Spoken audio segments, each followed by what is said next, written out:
এখন আর Bangladesh cricket board এটা নাই, এটা হয়ে গেছে হচ্ছে বাপের দোয়া ক্রিকেট বোর্ডে পরিণত হয়েছে। কিসের মধ্যে কি পান্থাবাতে গিয়েছে যাই হোক। মায়ের দোয়া পরিবহন তো শুনেছেন, কিন্তু বাপের দোয়া ক্রিকেট বোর্ড কি শুনেছেন? খোদ জাতীয় সংসদ উত্তাল বিসিবির নতুন অ্যাডহক কমিটি নিয়ে। একদিকে সংসদ সদস্য হাসনাত আব্দুল্লাহর নগ্ন দলীয়করণের অভিযোগ, অন্যদিকে স্বরাষ্ট্রমন্ত্রীর পাল্টা যুক্তি। ক্রিকেট বোর্ডের ভেতরে ঠিক কি ঘটছে? বাংলাদেশ ক্রিকেট বোর্ডের বর্তমান কমিটি বিলুপ্ত করে তামিম ইকবালকে প্রধান করে নতুন অ্যাডহক কমিটি গঠন করেছে জাতীয় ক্রীড়া পরিষদ। কিন্তু বিপত্তি বেঁধেছে এই কমিটির সদস্যদের পরিচয় নিয়ে। এনসিপির সংসদ সদস্য হাসনাত আব্দুল্লাহর দাবি, বিসিবি এখন বাপের দোয়া বোর্ডে পরিণত হয়েছে, কারণ সেখানে মন্ত্রীদের সন্তান ও স্বজনদের ভিড়।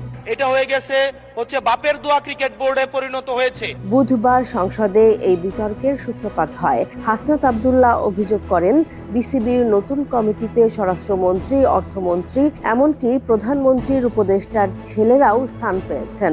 বাদ যায়নি প্রতিমন্ত্রীর স্ত্রীও। তার মতে, যেভাবে প্রতিষ্ঠানগুলোকে দলীয়করণ করা হচ্ছে, তাতে মানবাধিকার কমিশনও ভবিষ্যতে বিরোধী দল দমন কমিশন হয়ে দাঁড়াতে পারে।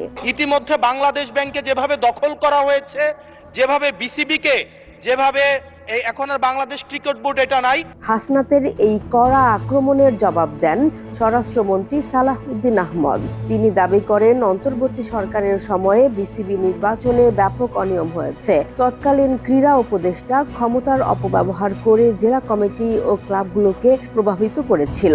সেই অনিয়ম তদন্তের পর বর্তমান গণতান্ত্রিক সরকার কমিটি বিলুপ্ত করতে বাধ্য হয়েছে।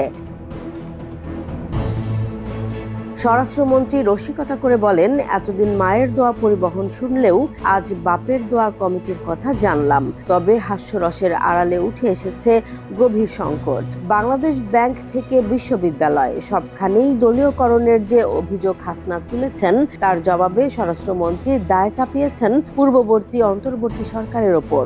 দেশের ক্রিকেটের ভবিষ্যৎ এবং রাষ্ট্রীয় প্রতিষ্ঠানগুলোর নিরপেক্ষতা নিয়ে এই বিতর্ক এখন জনমনে নানা প্রশ্নের জন্ম দিচ্ছে। আমরা এখানে কোনো বাপের দোয়া মায়ের দোয়া করি না।